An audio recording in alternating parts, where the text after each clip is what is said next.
राम म्हणता रामची होईजे, पदे बैसोनी पदवी घेईजे।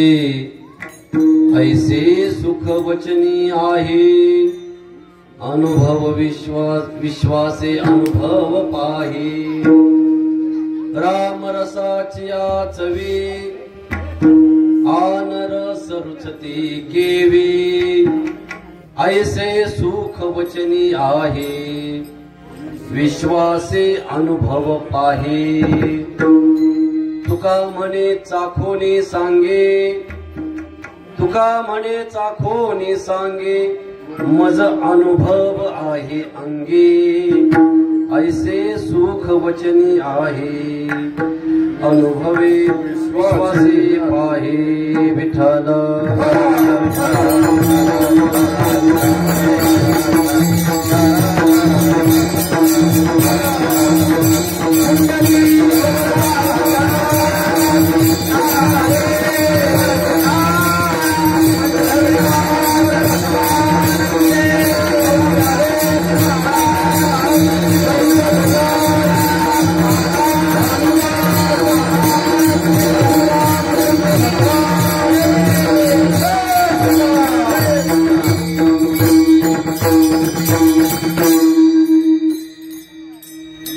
यों तत्प्रविशं मम वाचमिमां प्रसुप्तां, संजीवयत्यखिल शक्तिधर स्वधाम्ना।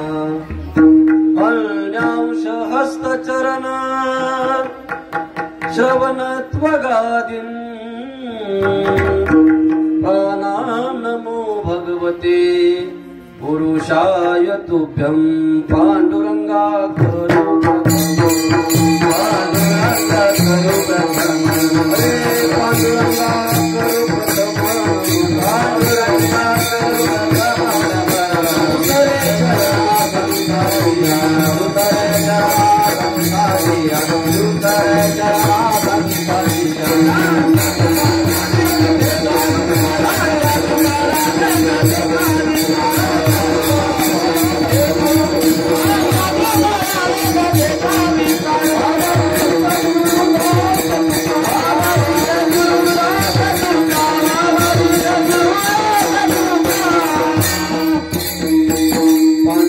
करू प्रथम नमन, दुसरे चरणा संताचिया। त्यांच्या कृपार्धाने कथेचा विस्तारू विस्तारू। बाबाजी सद्गुरु दास तुका, सेवे लागी सेवक झालो।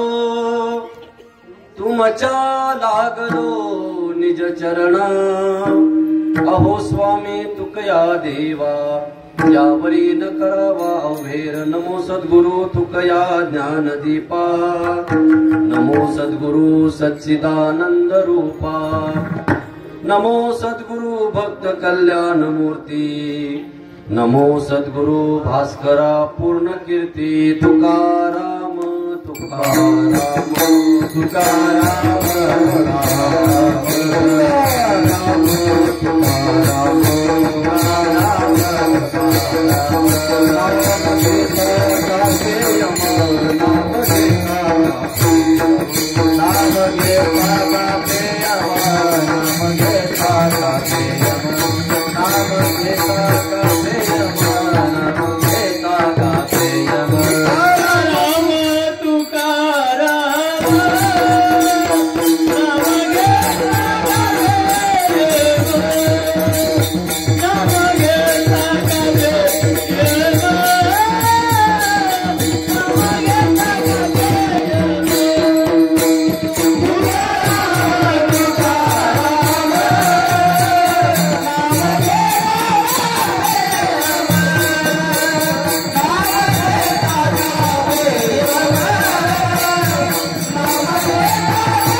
स्मरण होय सकळ विद्यांचे अधिकरण। हेचे बंधू श्री चरण सद्गुरुचे, हे नमस्कारुनी आता। अयोध्या जिसका धाम है, श्री राम जिसका नाम है, ऐसे श्री भगवान को वारंवार प्रणाम है। ऐसे श्री भगवान को वारंवार प्रणाम है। ऐसे श्री भगवान को वारंवार प्रणाम है। ऐसे श्री भगवान को वारंवार प्रणाम है। अयोध्या जिसका नाम है, श्री राम उसका नाम है। अयोध्या जिसका नाम है, श्री राम उसका नाम है। ऐसे श्री भगवान को नाम है। ऐसे श्री भगवान को नाम है। अयोध्या जिसका धाम है, श्री राम उसका नाम है। ऐसे श्री भगवान को वारंवार प्रणाम है। विठ्ठल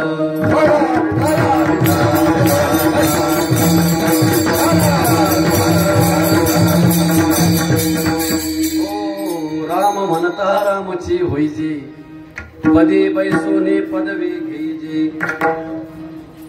ऐसे सुख वचनी आहे, विश्वासे अनुभव पाहे। भगवान श्री गजानन महाराजांच्या पवित्र अशा दरबारामध्ये श्री संत भानुदास बाबांच्या कृपाशीर्वादाने परिसरातील सर्व महाराज मंडळी, ज्येष्ठ श्रेष्ठ मंडळींच्या मार्गदर्शनाने या ठिकाणी गेली अनेक वर्ष संपन्न होत असणारा हा श्री रामनवमीचा उत्सव याही वर्षी या ट्रस्टच्या वतीनं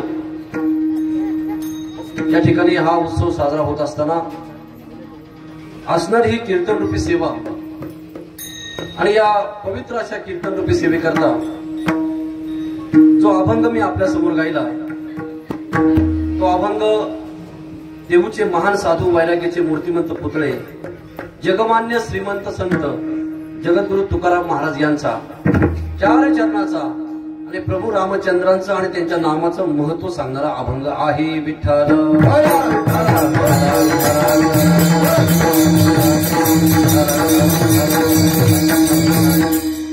अभंग 4 चरणाचा आहे. या अभंगामध्ये तुकोबराय सांगतात, राम म्हणता रामची होईजे.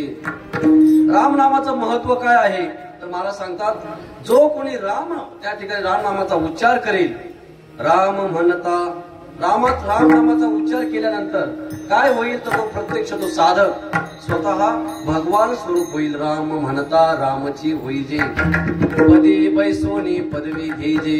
त्या ठिकाणी भगवान प्रभू रामचंद्रांच्या स्वरूपाला तो प्राप्त होत असतो. मला सांगतात, ऐसे सुख वचनी आहे. त्या प्रभू रामचंद्रांच्या नामामध्ये एक विश्वातलं सर्वात महत्वाचं मोठं असं सुख त्या ठिकाणी दडलेलं आहे.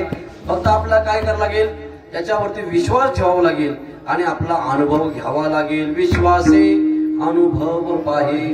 त्या ठिकाणी तुकोबराय सांगतात, हा जो रामरस आहे, ज्याने एकदा घेतला रामरसाच्या चवी, ज्याने या रामनामाच्या रसाची चव एकदा अनुभवून घेतलेला आहे, त्या साधकाला, त्या महात्म्याला आन रस रुचती केवी. दुसरं या जगातील त्याला काहीच आवडत नाही, एकट्या देवाचं नाव आवडतं.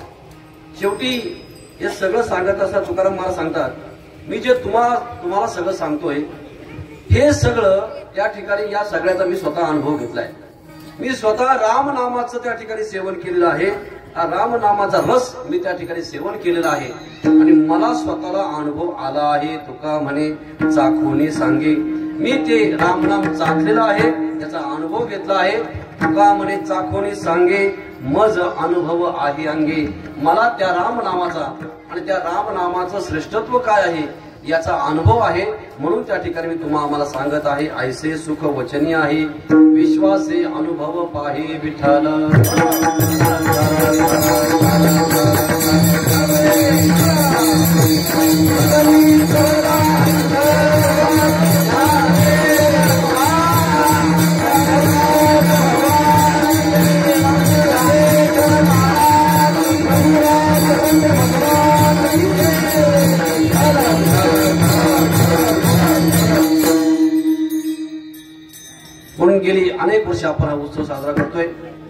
प्रभू रामचंद्र त्रेतायुगामध्ये त्या ठिकाणी जन्माला आले. त्रेतायुग गेलं, द्वापार युग गेलं, आता कलियुगाचा बराचसा भाग निघून गेला. तरी सुद्धा याही काळामध्ये आपल्या सगळ्यांना प्रभू रामचंद्राचा उत्सव साजरा करावा लागतोय. याचं कारण असं आहे की त्या उत्सवामध्ये त्या असणाऱ्या प्रभू रामचंद्रांच्या नामामध्ये या ठिकाणी फार मोठं सुख आहे. त्रेतायुगामध्ये प्रभू रामचंद्राचा जन्म झाला. त्रेतायुगामध्ये प्रभू रामचंद्राने लीला केली आणि त्रेतायुगामध्ये असणारे प्रभू रामचंद्र आज सुद्धा कलियुगामध्ये या ठिकाणी आपल्या सगळ्यांना हवेसे वाटतात. याचा अर्थ असा आहे की रामचंद्रांनी त्यांच्या जीवनामध्ये जे काही आचरण केलं ते आचरण फार महत्वाचं आहे. विठ्ठल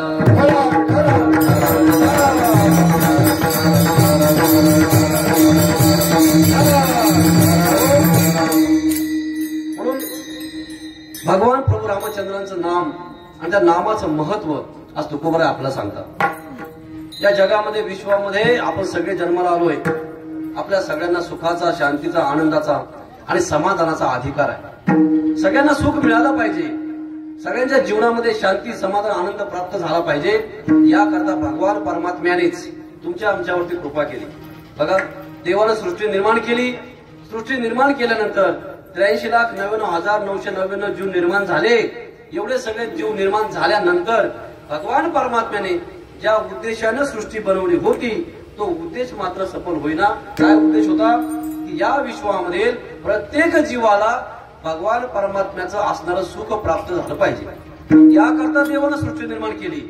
देवाकडचं सुख आहे ते देण्याकरताच देवानं सृष्टीची निर्मिती केली. या सगळ्यांकडून भगवान परमात्म्याची असणारी इच्छा पूर्ण होईना. हे सगळे त्या ठिकाणी भगवान परमात्म्याला प्राप्त करण्याकरता या ठिकाणी त्यांच्याकडे तेवढं सामर्थ्य नाही किंवा ते प्राप्त करू शकत नव्हते. मग शेवटी भगवान परमात्म्याने पंचमहाभूत, पंच ज्ञानेंद्रिय, पंच कर्मेंद्रिय, मन, बुद्धी, अहंकार, चित्त असा परिपूर्ण असणारा माणसाचा देह निर्माण केला. तो कशाकरता निर्माण केला असेल तर तो भगवान परमात्म्याची प्राप्ती करता यावी, देवाकडे असणारं सुख प्राप्त करून घेता यावं. याकरता भगवान परमात्म्याने देहाची, या नरदेहाची निर्मिती केली. या नरदेहाची निर्मिती करत असताना याच नरदेहामध्ये भगवान परमात्म्याने अशी साधना दिली की ज्या साधनाद्वारे आम्हाला देवाची प्राप्ती करून घेता येते. बघा, देवानं आम्हाला काय दिलं तर देवे दिला देह भजना घुमटा. देवानं देह दिला. दुसरं त्या देवानं देहामध्ये जीव दिला. जेने हा जीव दिला दान. देवानं देह दिला, देवानं जीव दिला. आणखी देवानं या देहामध्ये अशी काही साधनं दिली की ज्या साधनाच्या द्वारे आम्हाला देवाची प्राप्ती किंवा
दिला, देहामध्ये जीव दिला आणि याच देहामध्ये आम्हाला जी इंद्रिय दिले इंद्रिय हात पाय कान डोळे मुख बोलाया वचन, ही सगळी इंद्रिय आम्हाला दिली. कशा करता दिली? जेने तू जोडसे संसार का तर जेने तू जोडसे नारायण, देवाची प्राप्ती करून घेता यावी याकरता भगवान परमात्म्याने आम्हाला या ठिकाणी ही इंद्रिय दिली. मग या इंद्रियाच्या द्वारे, या देहाच्या द्वारे, या जीवाच्या द्वारे आम्ही काय केलं पाहिजे, तर आम्ही भगवान परमात्म्याची प्राप्ती कशी होईल याकरता आम्ही प्रयत्न केले पाहिजे. आणि तुमच्या आमच्याकडून ते प्रयत्न व्हावेत याकरता भगवान परमात्म्याने काय केलं, भगवान परमात्म्याला यांना मी दिलंय, यांना सांगितलंय. तर त्या ठिकाणी ही मंडळी या संसारामध्ये इतकी गुंतून जाणार आहेत की इथं कशा करता आलोय, हा देह कशा करता मिळाला, या देहामध्ये काय उरले ते पाहेगा, हे सगळं त्यांना त्याचा विसर पडेल. आणि विसर पडल्यानंतर पचतील खाणे 84. आणि म्हणून आमची दया भगवान परमात्म्याने आली. आणि मग भगवान परमात्म्याने त्या ठिकाणी संतांच्या रूपामध्ये या मृत्यू लोकामध्ये अवतार घेतला. कशा करता घेतला, अवतार तुम्हा धराया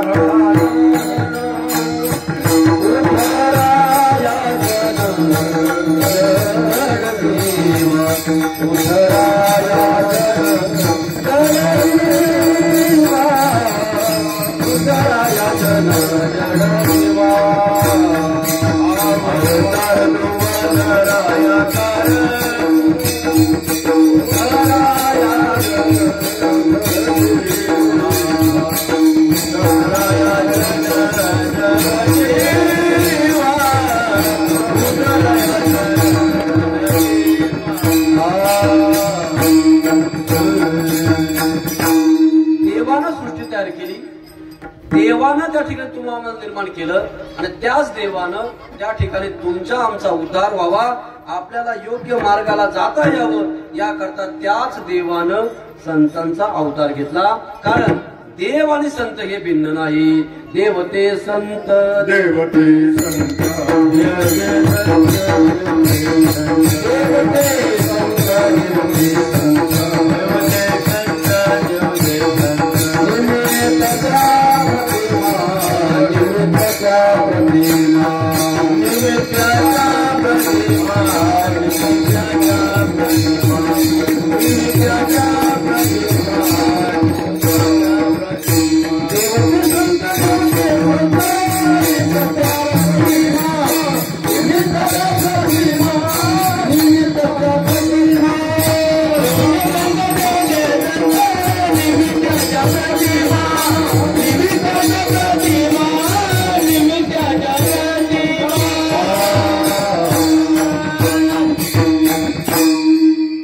संत आपण येऊन पोहोचलो.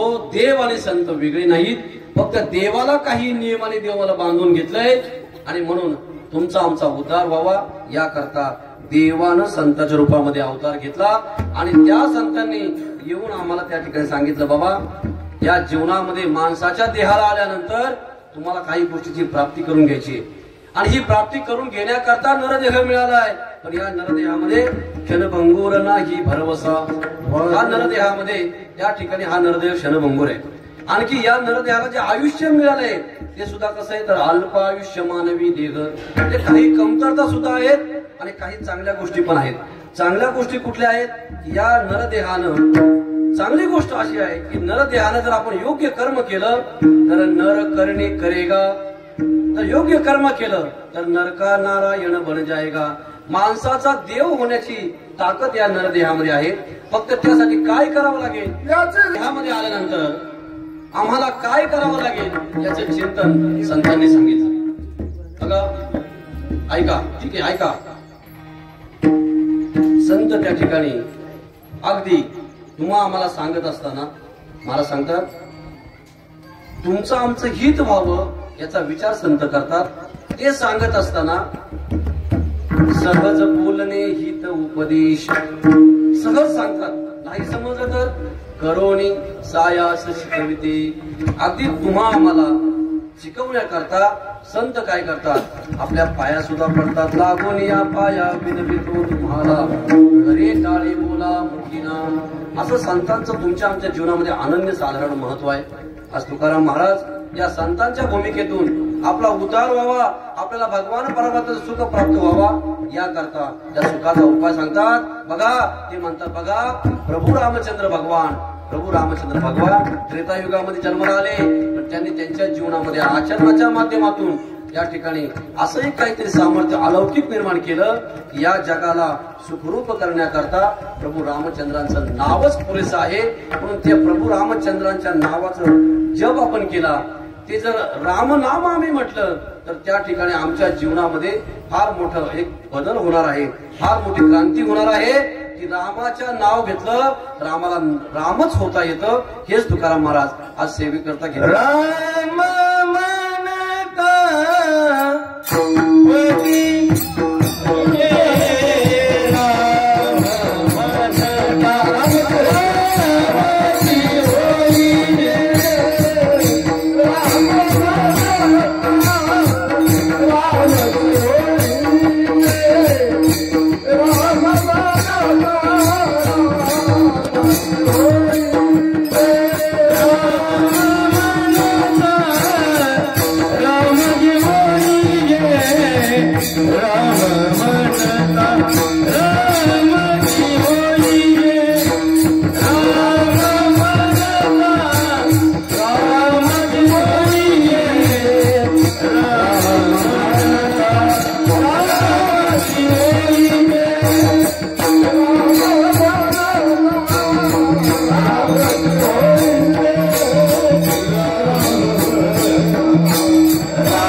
पदवी घेजे. या रामनामाचं महत्व सांगत असताना मला सांगतात की जो कोणी महात्मा भक्त साधक या रामनामाचा उच्चार करेल, बघा काही शंका नाही, तो त्या ठिकाणी रामच होतो. राम म्हणता रामची होईजे. या ठिकाणी खात्रीनं सांगतात की राम म्हटलं की राम होतय. आणि काय आणखी पदी बैसोनी पदवी घेईजे. त्या ठिकाणी रामनामानं आम्हाला असं एक पद मिळेल की त्या ठिकाणी पुढच्या अनेक कालखंडामध्ये त्या ठिकाणी आम्ही या सुखाच्या असणाऱ्या पदवीला आम्ही प्राप्त होऊ, असं तुकाराम मला सांगतात. महाराज हे रामनाम ज्याने घेतलंय आणि तो सुखाच्या असणाऱ्या पदावरती आरूढ झालाय, असं एखादं दृष्टांत सांगाल का? म्हणजे ऐका. दृष्टांत हा त्रेतायुगातलाच आहे. वाल्या कोळी नावाचा डाकू, वाटमाऱ्या करणारा एक दरोडेखोर चोर लोकांना रस्त्यावरती अडवायचा आणि त्यांच्याकडून असणारं काही धनद्रव्य आहे ते त्या ठिकाणी घ्यायचा. आणि ते घेतल्यानंतर त्या माणसाला मारायचा आणि एक खडा उचलून त्या रांजणामध्ये टाकायचा. एक माणूस मारला की एक खडा उचलून रांजणात टाकायचा. असे किती रांजण भरले होते? एवढे रांजण त्यांनी, म्हणजे एवढ्या हत्या त्याने केल्या. वाल्या कोळी ब्रह्म हत्यारी एवढ्या हत्या केल्या. आणि हत्या केल्यानंतर आज त्याच्या जीवनामध्ये परिवर्तन होणार होतं. आज त्याची भेट संत नारद मुनी यांच्याशी झाली. समोरून नारद मुनी आले, भजन करत चालले, नारायण नारायण. याने अडवलं, थांबा, त्या काय आहे ते द्या. आता नारद मुनी म्हणजे काय? त्या ठिकाणी त्यांच्याकडं ब्रह्मविना आहे आणि चिपळ्या. घे घे म्हटले, ह्या विना घे आणि या चिपळ्या घे, माझ्याकडे दुसरं काय नाही. हे नको, मला पैसे पाहिजे. कुणाला विना आणि चिपळं जर आपण द्यायला गेलो तर गेले का कुणी? पैसे पाहिजे म्हणले, मला धन पाहिजे. माझ्याकडे तर नाही भाऊ, माझ्याकडे काही नाही, माझ्याकडे एवढं आहे, हे घ्यायचं घे, याने तुझं कल्याण होईल. त्याने काय ऐकलं नाही, म्हणले काय मला धनच पाहिजे. मग कशा करता करतोय? ते म्हणले मी माझ्या करता माझ्या कुटुंबाचं पालन पोषण व्हावं या करता करतो. त्या करता करतोय. अरे पण तू हे जे करतोय यानं पाप निर्माण होत आहे आणि हे पाप तुला नरकाला घालील. आणि तुला सांगू का, या पापामध्ये कोणीच तुझा वाटेकरी किंवा भागीदार नाही. असं कसं म्हणतात? ज्या कुटुंबाकरता मी करतोय, ज्या आई वडिलांकरता, ज्या बायको करता, ज्या मुलांकरता मी करतोय, तो माझा परिवार मला कसा एकट्याला सोडील? म्हणजे हा भ्रम तुला आहे. वाल्या कोळ्याला नारद मुनी म्हणले हा तुझा भ्रम आहे. जा म्हणले त्यांना जाऊन विचार. आपल्या सगळ्यांसुद्धा हा भ्रम आहे. काय की माझा परिवार माझा आहे, तो माझ्या बरोबर आहे, अमुक आहे तमुक आहे, सगळा भ्रम आहे आपल्याला. घरी गेला म्हणलं तुम्ही पळून जासाल. म्हणले मला इथं बांधून ठेव. नारद मुनी झाडाला बांधून ठेवला. हा घरी निघून गेला. घरी निघून गेल्यानंतर आई वडिलांना विचारलं, बायकोला विचारलं, मुलांना विचारलं की मी तुमच्या करता परिवाराकरता मी या ठिकाणी पैसे आणण्याकरता हे काम करतोय आणि या कामानं जर काही पाप निर्माण झालं, या माझ्या पापामध्ये तुम्ही वाटेकरी आहात का? आई बाप म्हटले नाही, बायको म्हणली नाही आणि मुलं म्हटली नाही. का? तर तुमचं कर्तव्य आहे. तुम्ही कुठून पैसे कमवून आणतात आम्हाला माहित नाही. तुमचं कर्तव्य आमचं पालन पोषण करणं आणि त्यामुळं तुम्ही काय करताय त्याची जिम्मेदारी आमची नाही. तुमच्या असणाऱ्या पापामध्ये आम्ही कोणीही भागीदार नाही. डोळे उघडले वाल्या कुळाचे, पळत पळत आला आणि नारद मुनींचे पाय धरले.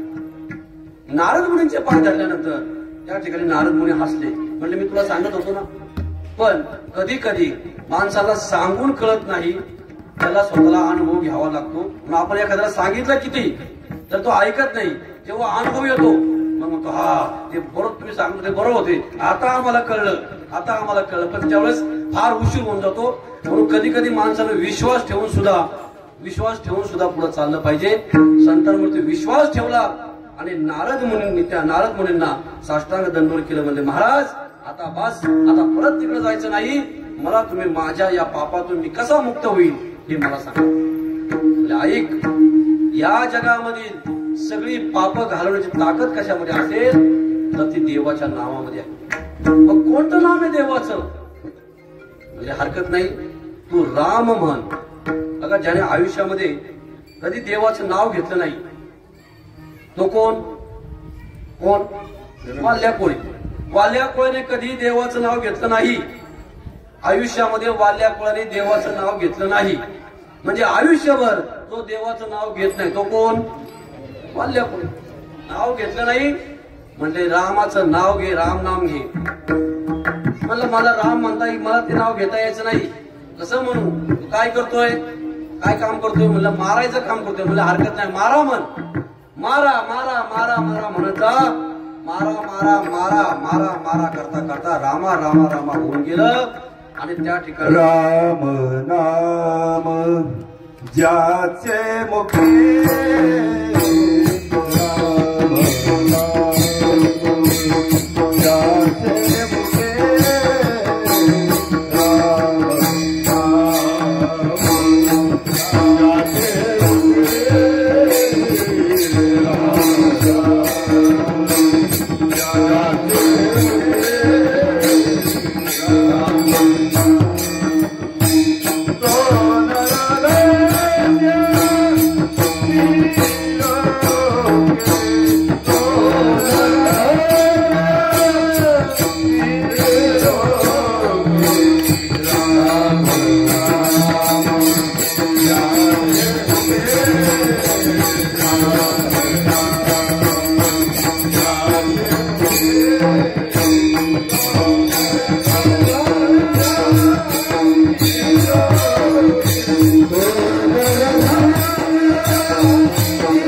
त्याच्या मागच्या जन्मामध्ये डाकू होता, मागच्या जन्मामध्ये मागच्या काळामध्ये त्या ठिकाणी पाप केलं होतं. त्या वाल्या कोळ्यानं त्या ठिकाणी राम नामाचा जप केला. श्रीराम जय राम जय जय राम, श्रीराम जय राम जय जय राम, श्रीराम जय राम जय जय राम, श्रीराम जय राम जय जय राम, श्रीराम जय राम जय जय राम, श्रीराम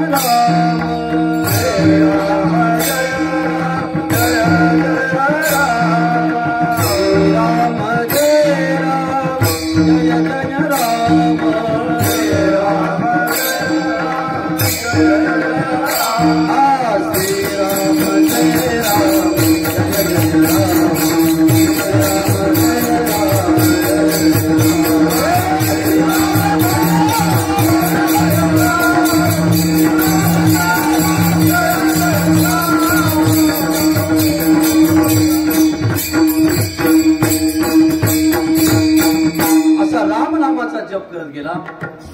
किती वर्ष जप केला, किती तास केला, किती माळा केल्या, महाराज त्याला माहित नव्हतं. तो अखंड त्या ठिकाणी वाल्या कोळी जप करत करत करत करत गेला. आणि परिणाम असा झाला की त्या वाल्या कोळ्याच्या शरीरावरती त्या ठिकाणी वारूळ जमा झालं. आणि ते वारूळ जमा झालं, त्या वारुळाला संस्कृतमध्ये वाल्मिक म्हणतात. म्हणून या वाल्या कोळ्याचं नाव त्या ठिकाणी वाल्मिक ठेवलं. वाल्या कोळी ते वाल्मिक ऋषी, हा बदल कशाने झाला? मला सांगतात तो बदल रामनामाने झाला. डाकू असणारा वाल्या कोळी, पापी असणारा वाल्या कोळी, त्या वाल्या कोळ्याच्या जीवनामध्ये आता संत वाल्या कोळी, आता भगवान स्वरूप वाल्या कोळी, हे परिवर्तन कशाने झालं असेल तर ते रामनामान झालं. म्हणूनच महाराज म्हणतात राम म्हणता राम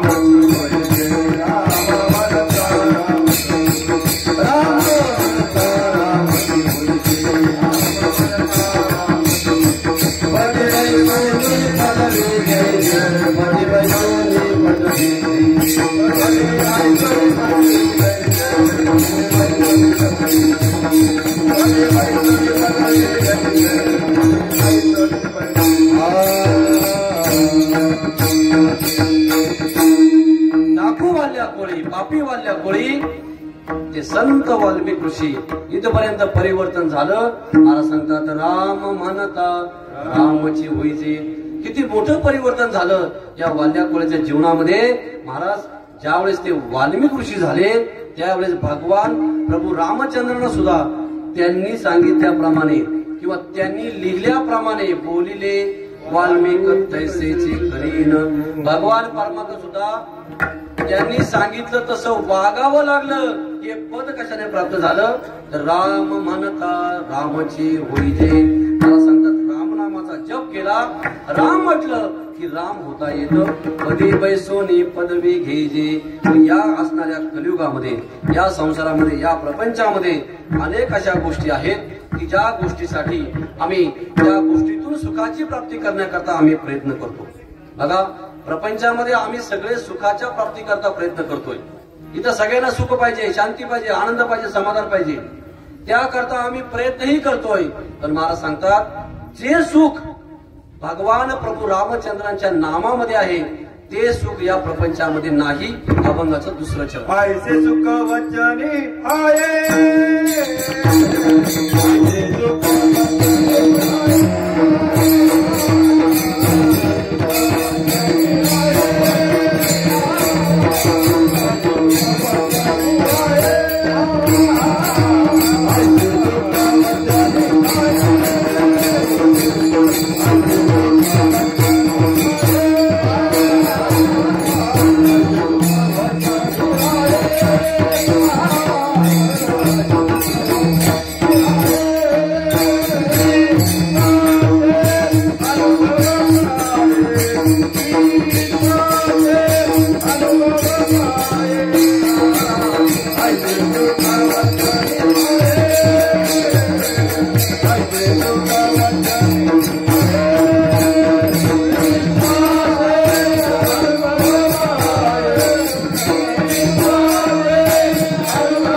आहे, विश्वासे अनुभव पाहे.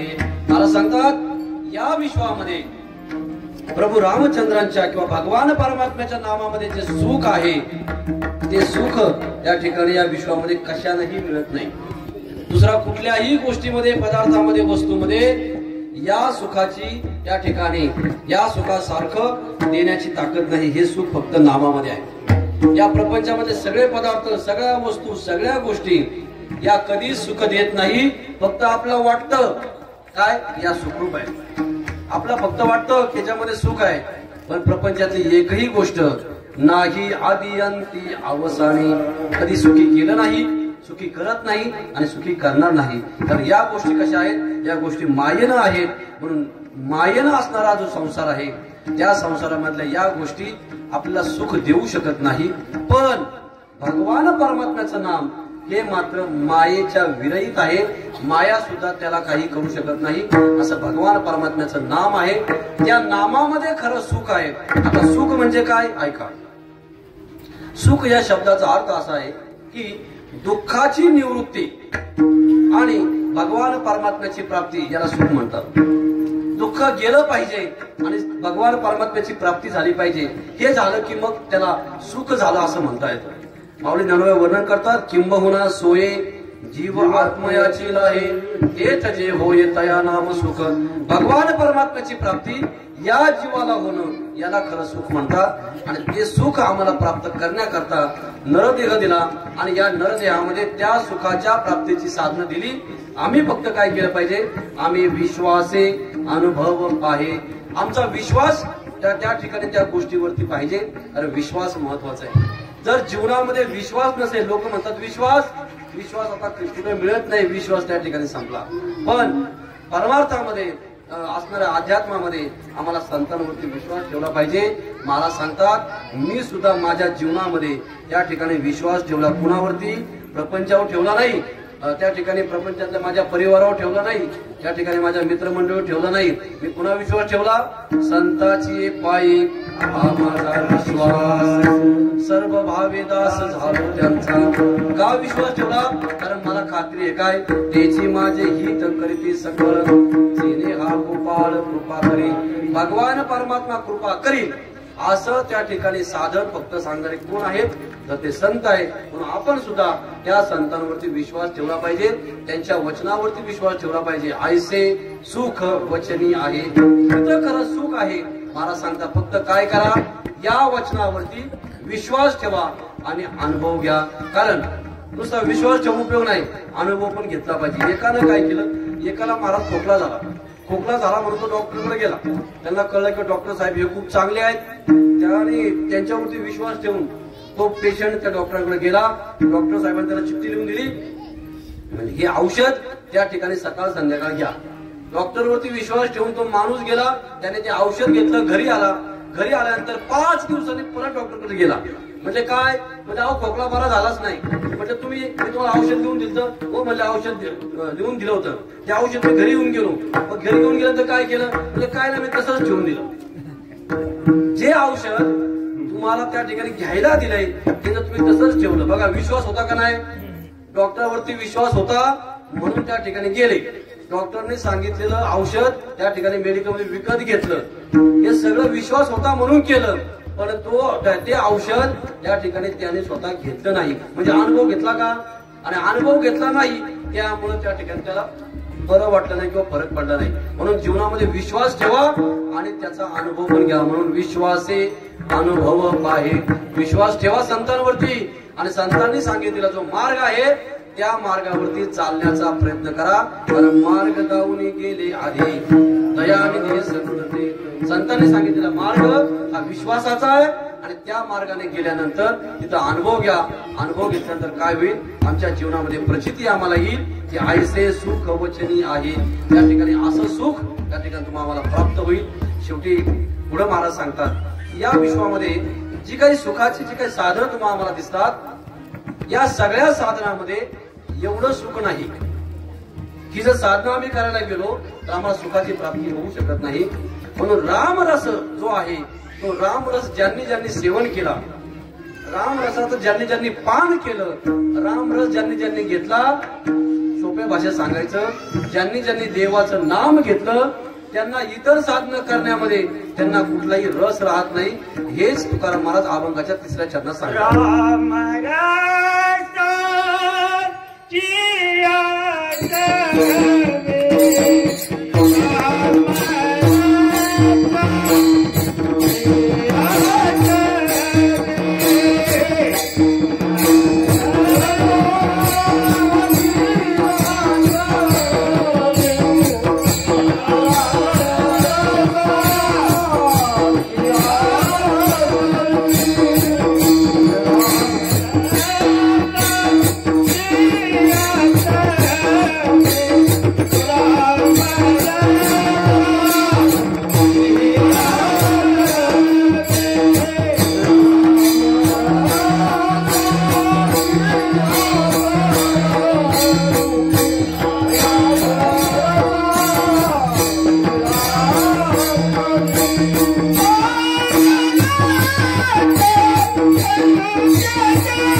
रामरसाची आचवी आन रस रुचती केवी. महाराज सांगतात, ज्याने हा रामरस त्या ठिकाणी सेवन केला आहे, ज्याच्या मुखाला ज्याच्या जिव्हेला या रामरसाची चव लागलेली आहे, महाराज सांगतात त्याला इतर दुसरे रस, इतर दुसरे काही गोष्टी त्याला त्या ठिकाणी त्याला आवडत नाही. रामरसाची आचवी आन रस रुचती केवी. महाराज सांगतात, एखाद्याने जर त्या ठिकाणी अमृताचं सेवन केलं असेल तर त्याला कांजी आवडेल का? कांजी ज्याप्रमाणे आवडणार नाही, त्या पद्धतीने ज्यानं हे रामनाम घेतलंय ते रामनाम त्या ठिकाणी रामनाम सोडून इतर त्याला काही आवडत नाही. असे काही महात्मे, असे काही भक्त आहेत, त्यांनी जीवनामध्ये फक्त आणि फक्त प्रभू रामचंद्राचं नामस्मरण केलं, फक्त देवाचं नामच घेतलं. परिणाम असा झाला की त्यांना इतर कुठल्याही गोष्टीमध्ये त्यांना रस राहिला नाही. अगदी स्वतःचं जीवन सुद्धा त्यांना नको वाटलं. का? फक्त आम्हाला देवाचं नाव घेता आलं पाहिजे.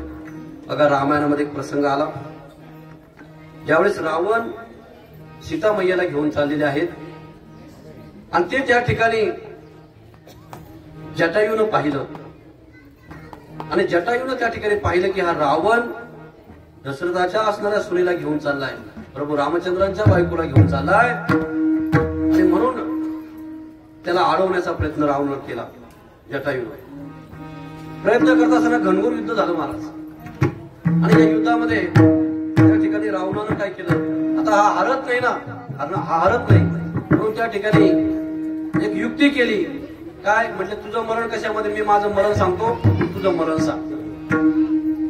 शेवटी दुर्जनाची बुद्धी ही सज्जनाला कळत नाही. त्याने विश्वास ठेवला, म्हणजे माझं मरण कशामध्ये, माझ्या पंखामध्ये. रावण खोटं बोलला, माझं मरण म्हणले काय पायामध्ये. आणि विश्वास ठेवला दुर्जनावरती आणि सांगितलं, माझी शक्ती, माझं मरण माझ्या पंखामध्ये आहे. रावणानं तलवार घेतली आणि पंख छाटले. जटायू त्या ठिकाणी जमिनीवरती कोसळला आणि आता जटायू धारातीर्थी जमिनीवरती कोसळलेला आहे.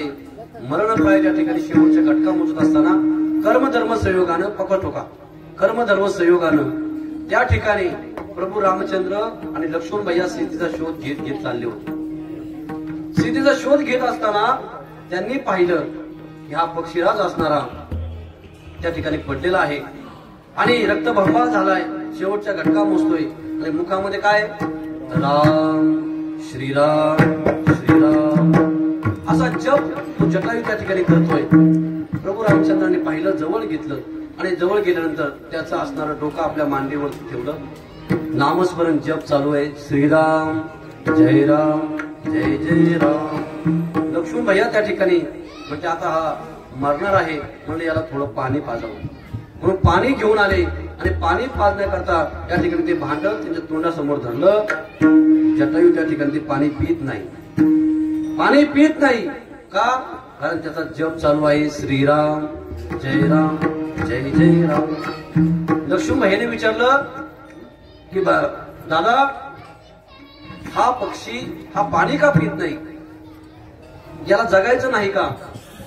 तर प्रभू रामचंद्र म्हणले, लक्ष्मणा ऐक, याच्या मुखाद्वारे नामस्मरण सुरू आहे आणि ते नामस्मरण बंद पडू नये याकरता हा पाणी पित.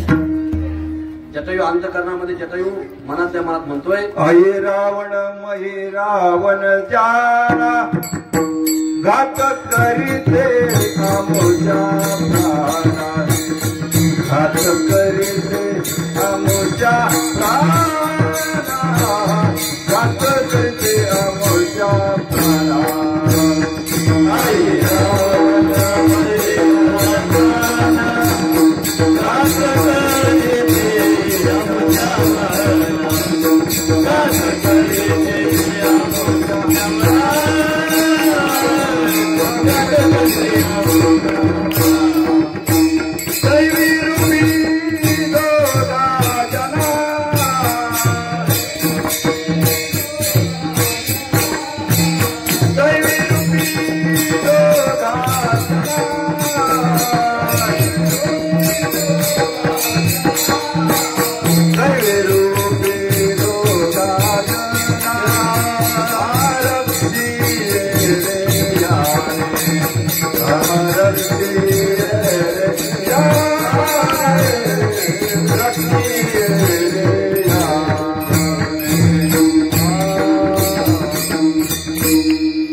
तो का पाणी पित नाही? जटायू म्हणतोय की मी माझ्या देवाचं प्रभू रामचंद्राचं नाव घेतोय.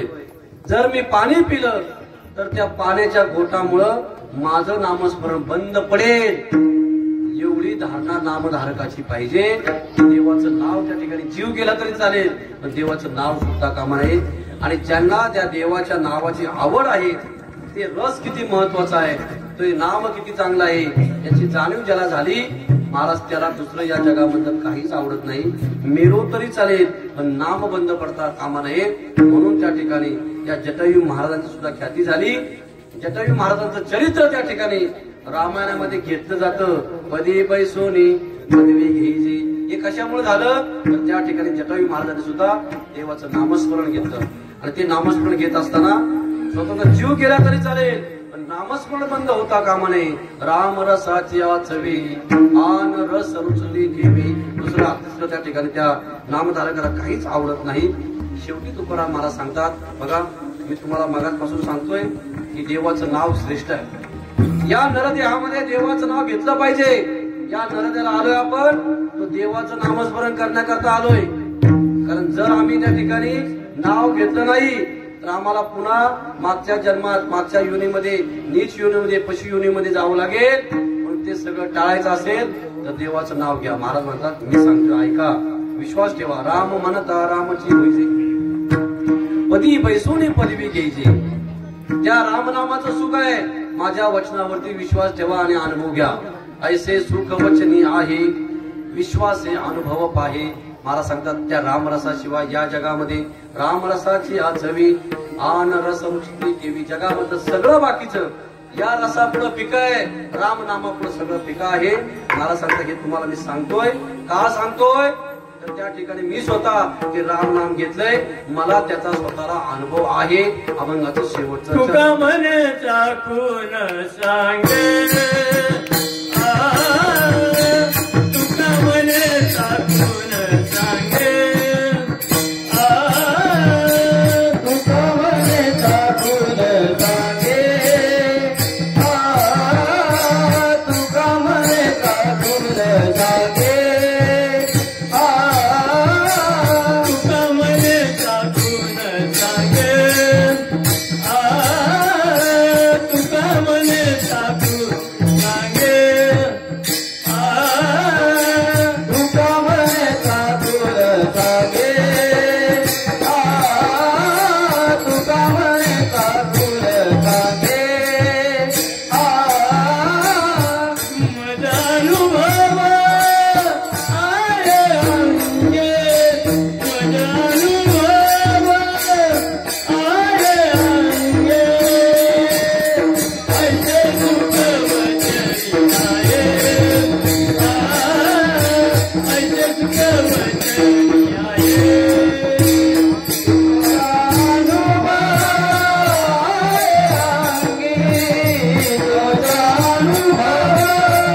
तुका म्हणे चाखोनी सांगे.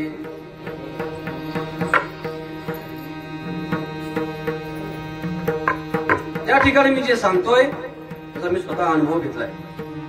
महाराज, या कलियुगामध्ये तुम्ही जन्माला आलात आणि तुम्ही रामनामाचा अनुभव घेतला. महाराज म्हणजे या कलियुगात जन्माला असं नाही, जे जे झाले अवतार तुका त्यांचे बरोबर. प्रत्येक अवतारामध्ये मी देवाच्या बरोबर होतो आणि देवाच्या बरोबर थांबून काय केलं तर मी प्रत्येक अवतारामध्ये देवाचं नाव घेतलं. बघा, सत्ययुगामध्ये भगवान परमात्म्याने नरसिंहाचा अवतार घेतला. नरसिंहाचा अवतार देवाने घेतला. त्यावेळेस आपले तुकाराम महाराज कोण होते तर फक्त प्रल्हाद होते आणि त्या ठिकाणी देवाचं नामस्मरण त्यांनी केलं. नारायण नारायण. प्रल्हादांनी म्हणजे आपल्या तुकाराम महाराजांनी देवाचं नामस्मरण केलं. परिणाम असा झाला की भगवान परमात्म्याने तुकोबारांना त्या ठिकाणी आपल्या पदावरती बसवलं.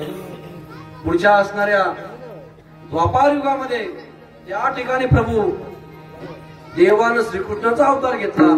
त्या श्रीकृष्णाच्या अवतारामध्ये आपले तुकाराम महाराज कोण होते तर उद्धव होते.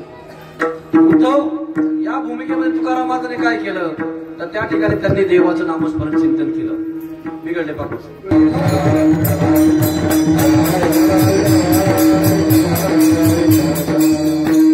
म्हणून मला अनुभव आला त्या असणाऱ्या त्रेतायुगामध्ये द्वापार युगामध्ये त्या ठिकाणी उद्धव होते आणि त्रेतायुगामध्ये आपले तुकाराम महाराज अंगद झाले.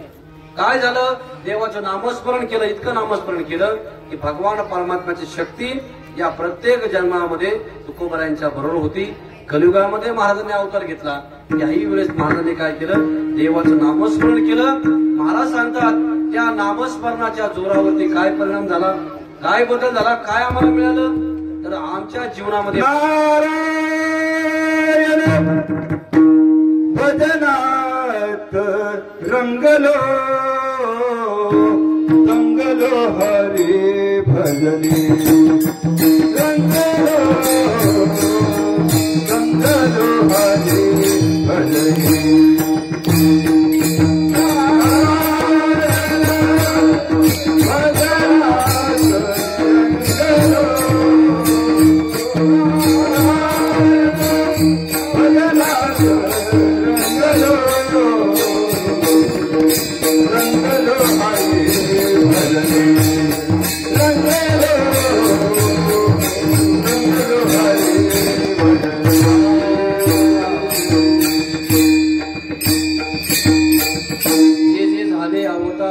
जे अवतार झाले त्या प्रत्येक अवतारामध्ये आपल्या तुकोबारांनी काय केलं, नाम साधना केली. नामाचं अखंड चिंतन केलं. दिनरजनी हाची धंदा गोविंदाचे पवाडे. आणि त्याचा परिणाम असा झाला की तुकोबारांच्या जीवनामध्ये सगळ्या प्रकारचे दुःख संपून गेली. तुकोबारांच्या जीवनामध्ये सुखाची प्राप्ती झाली. तुकोबारांच्या जीवनामध्ये असणारं ते काय दैन्य सर्व सुख सर्व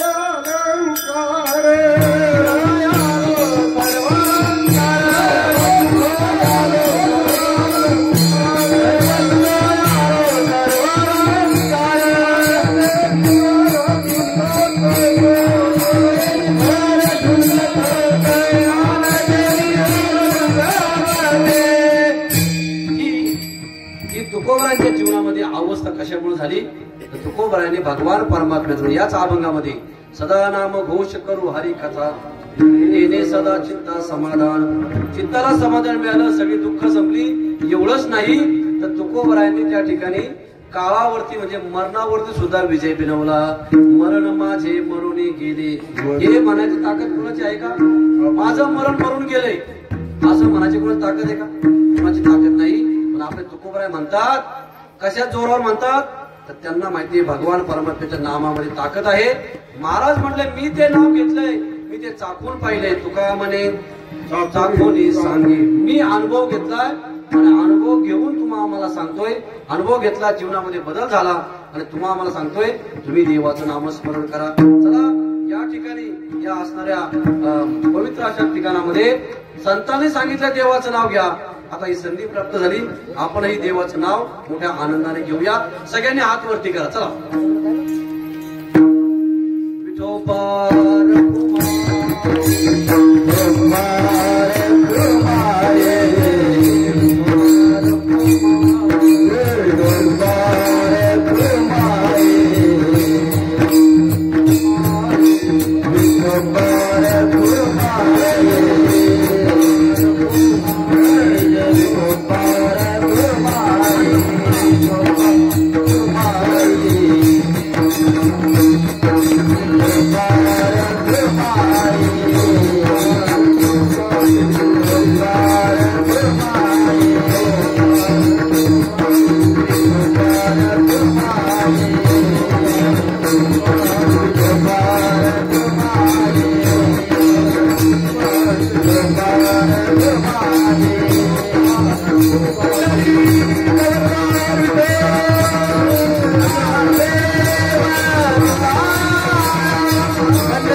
ज्यांचं नाव त्या ठिकाणी इतकं पवित्र आहे, त्या नावामध्ये इतकं सामर्थ्य आहे, त्याच प्रभू रामचंद्राचा जन्मोत्सव आज आपण साजरा इथं करणार आहोत. मी सांगितलं सुरुवातीला त्रेतायुगामध्ये प्रभू रामचंद्र जन्माला आले, पण त्यांचा उत्सव आपण आजही साजरा करतोय. त्याचं काय कारण आहे की त्यांच्या उत्सव साजरा केल्यानं या ठिकाणी आम्हाला आनंद प्राप्त होतोय, आम्हाला सुख प्राप्त होतंय, आम्हाला त्या ठिकाणी जीवनामध्ये समाधान प्राप्त होतंय, म्हणून आम्ही तो उत्सव या ठिकाणी साजरा करतोय.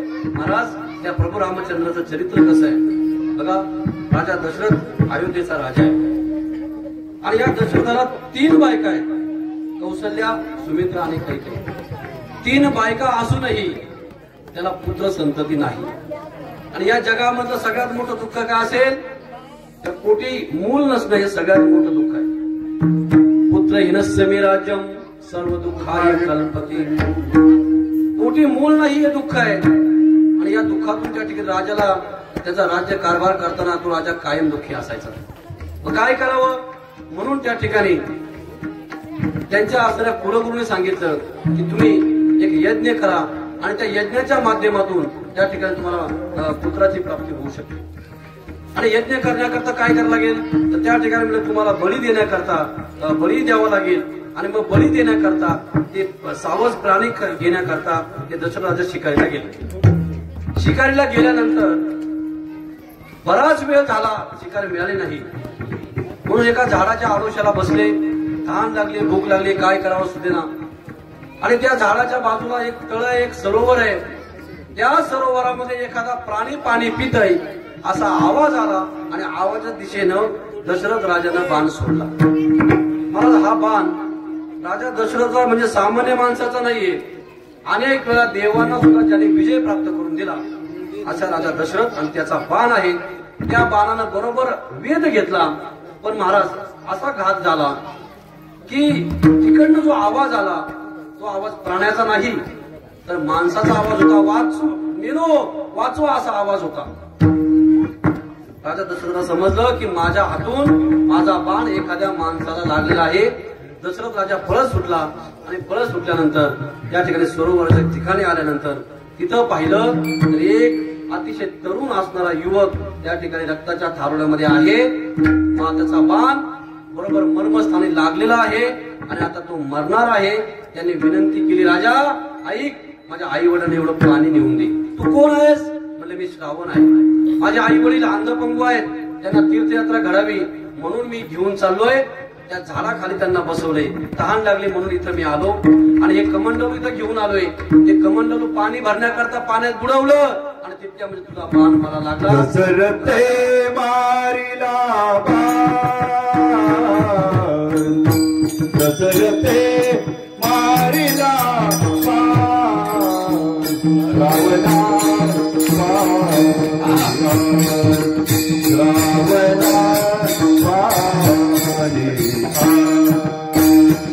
दशरथे मारिला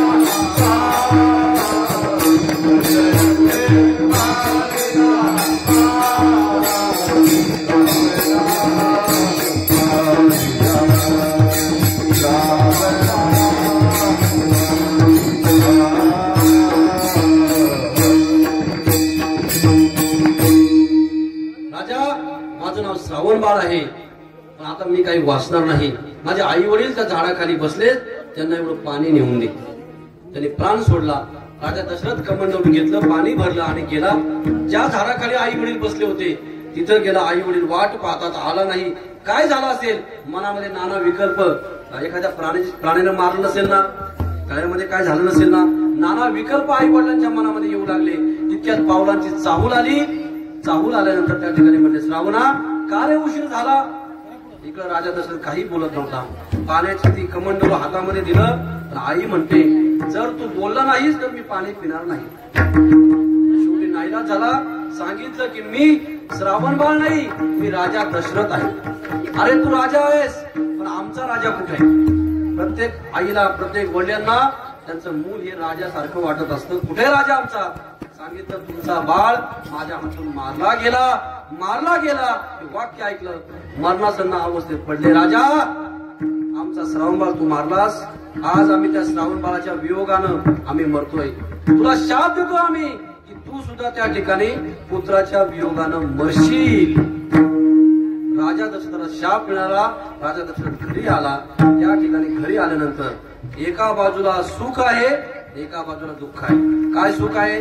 कमीत कमी शापामुळे मुलगा होणार आहे याचं सुख आहे. आणि दुःख काय आहे? तर त्या ठिकाणी पुत्राच्या वियोगानं मरणार आहे. राजा दशरथानं त्या ठिकाणी त्या असणाऱ्या सुखाचा, शापाचा स्वीकार केला. का? कारण त्या शापाच्या माग जो लाभ होणार होता तो लाभ फार मोठा आहे. बघा, आपण सुद्धा दुःख भोगायला तयार होतो, फक्त लाभ मोठा पाहिजे. असू द्या, लाभ हरकत नाही, थोडं मोठं भेटलं ना किती पण लाभ असू द्या. एका शेतामध्ये एक जण त्या ठिकाणी पक्षी हाकण्याकरता गोफण मारायचं. गोफण त्या गोफणीमध्ये खडे भरायचा आणि त्या खराने, त्या गोफणीने, आता राहू द्या, त्या गोफणीने ते पक्षी हाकलायचा. त्याचा मुलगा त्या ठिकाणी एक दिवस शहरातून आला आणि म्हणला, त्याने सांगितलं बापाने, हे बघ, आता मी जरा बाहेर चाललोय, आज तू त्या गोफणीला, त्या गोफणीचा उपयोग करून शेतामध्ये जा आणि पक्षी त्या ठिकाणी राहू द्या, राहू द्या, माय बाप हो, राहू द्या. ऐका इकडं काय सांगतो तुम्ही. तर ते त्या ठिकाणी आज हे काम तू कर. आता याने गोफण घेतली, पण त्या गोफणीमध्ये काय भरायचं याला माहित नाही. तर त्याने काय केलं, म्हणजे काय बाप भरतोय माहित नाही. त्याने कपाट उचकडलं. नेमकं त्या बापानं त्या ठिकाणी सोन्याची बिस्किटं तयार करून आणली होती. याला असं वाटलं की ही बिस्किटं भरून आपल्याला आपण मारायची. तो त्या ठिकाणी गेला शेतावरती, ही सोन्याची बिस्किटं घेतली, एक बिस्किट याचं गोफणीत ठेवलं आणि त्या ठिकाणी भिरकवलं. आता भिरकवून तर कर्मधर्म संयोगाने त्या ठिकाणी एक माणूस तिथून चालला होता. तो इतका फटका जोरात बसला की त्या गोफणीचा, की याचं डोकं फुटलं. रक्त बळबळ बळबळ वाहू लागलं. रक्त पाहिजे आणि शिव्या द्यायला सुरुवात केली. कोण आहे म्हणले तो मला मारणारा. पक्के शिव्या दिल्या आणि शिव्या देत असताना नेमकं याचं लक्ष गेलं, कशाला डोकं फुटलं बघाव. त्याने दगडाचा, तर त्याला ती सोन्याची असणारी ती काय वीट आहे किंवा सोन्याचा दगड आहे तो त्या ठिकाणी दिसला. आता मला सांगा, आपण सगळे सांगा, समजा आपल्या सगळ्यावरती असा प्रसंग आला असता, आपलं डोकं फुटलं असतं कशानं? सोन्याच्या त्या खड्यानं. तर आपण काय म्हणलो असतो, अजून 4 जण खडे मार. का? कारण लाभ मोठा आहे म्हणून दुःख भोगायला तयार आहे. लाभ मोठा असेल तर तसा दशरथ राजाने विचार केला, होऊ दे त्या ठिकाणी काही पण कमीत कमी शापाने मला मूल होणार आहे. म्हणून आता तो हे शापाने मूल होणार आहे. इथं गुरुजींनी सांगितले, गुरूंनी की यज्ञ करावं लागेल. यज्ञ केला. त्या यज्ञामध्ये त्या ठिकाणी यज्ञ परिपूर्ण झाला. यज्ञामधून यज्ञ नारायण भगवान प्रकट झाले आणि भगवान प्रकट झाल्यानंतर त्या ठिकाणी त्या यज्ञ नारायण भगवानाने एक प्रसाद राजा दशरथाला दिला. राजा, या तुझ्या 3ही राण्यांना हा प्रसाद वाटून दे. त्या प्रसादाचे 3 भाग केले आणि 3ही भाग, एक भाग कौशल्याला, एक भाग सुमित्रेला आणि एक भाग कैकेयीला दिला. आता कैकेयीला दिल्यानंतर त्या ठिकाणी आता ही जी कैकेयी होती ना, ती थोडी वेगळ्या विचाराची होती. ती म्हटले काय याच्यावरती विश्वास ठेवायचा, काय खरं खोटं, म्हणून ती बाजूला गेली. बाजूला गेल्यानंतर त्या ठिकाणी नेमका तो प्रसाद एका घारीने झडपला, पिंड घारीने झडपला आणि त्या ठिकाणी अंजनी मातेवरती घेऊन गेली.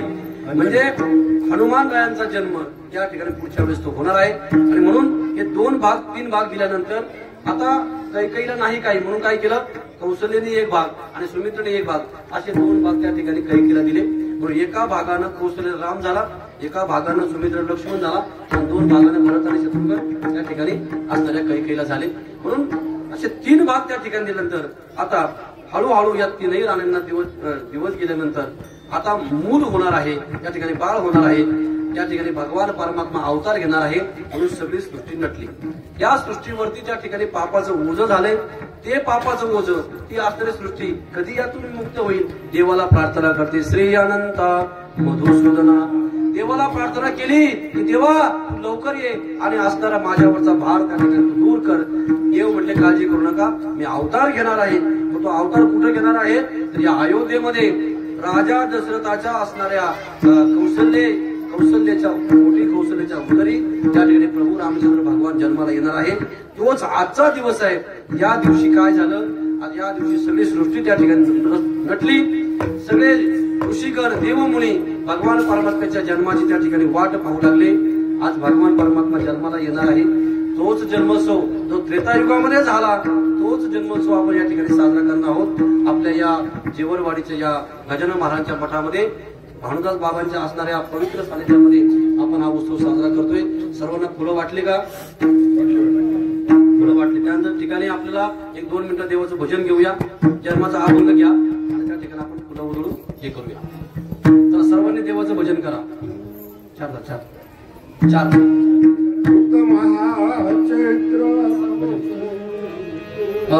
रघुपती राघव राजा राम पतित पावन सीताराम. रघुपती राघव राजा राम पतित पावन सीताराम. रघुपती राघव राजा राम पतित पावन सीताराम. रघुपती राघव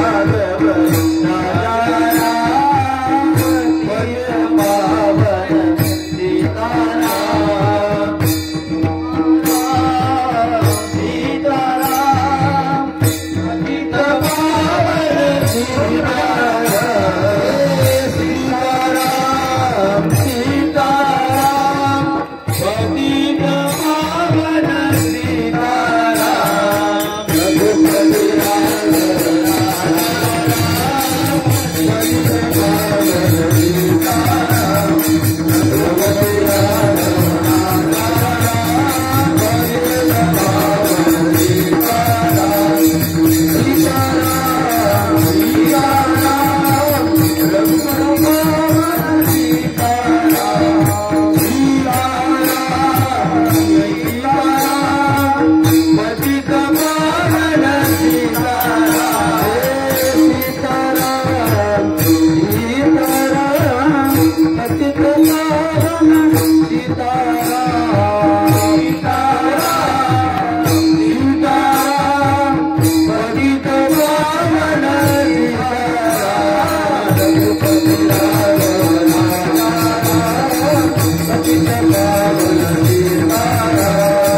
उत्तम हा चैत्र मास ऋतू वसंताचा ऋतू वसंताचा ऋतू वसंताचा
Hey, hey, hey, hey, hey, hey, hey, hey,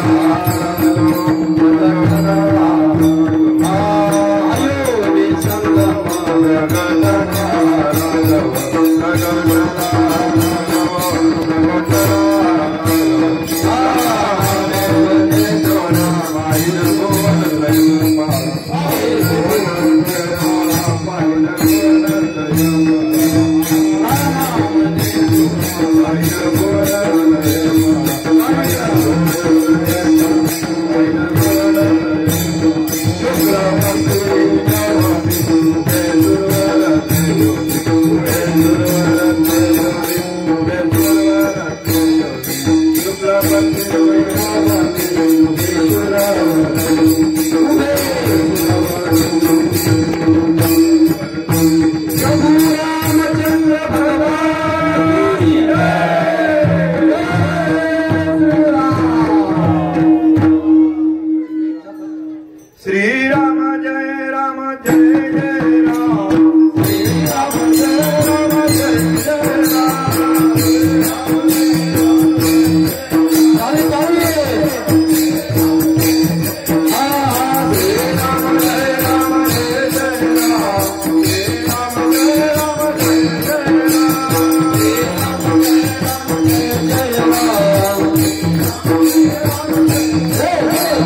hey,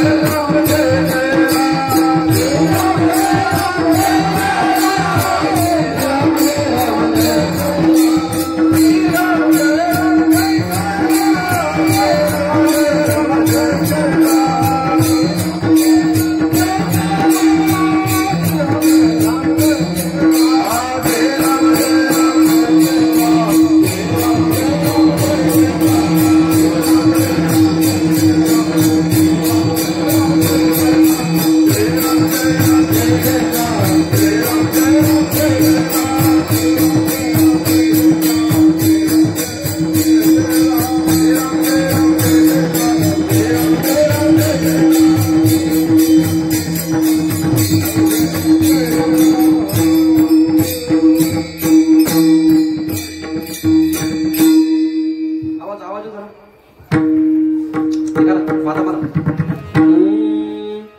Gopala Gopala रे प्यारे नंद लाला गोपाला गोपाला रे प्यारे नंद लाला गोपाला गोपाला रे प्यारे नंद लाला गोपाला रे प्यारे नंद लाला प्यारे नंद लाला प्यारे नंद लाला प्यारे नंद लाला प्यारे नंद लाला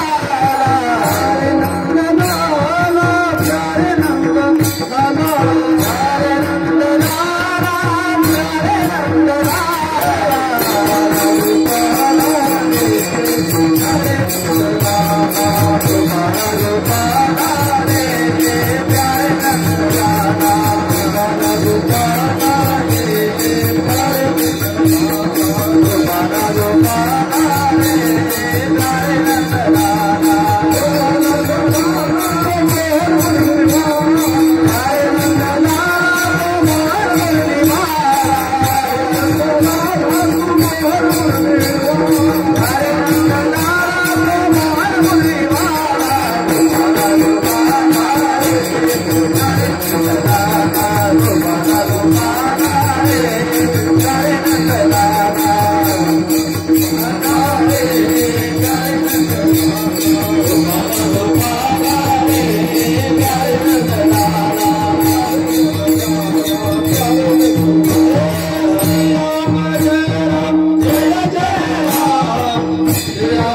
ज्ञानेश्वर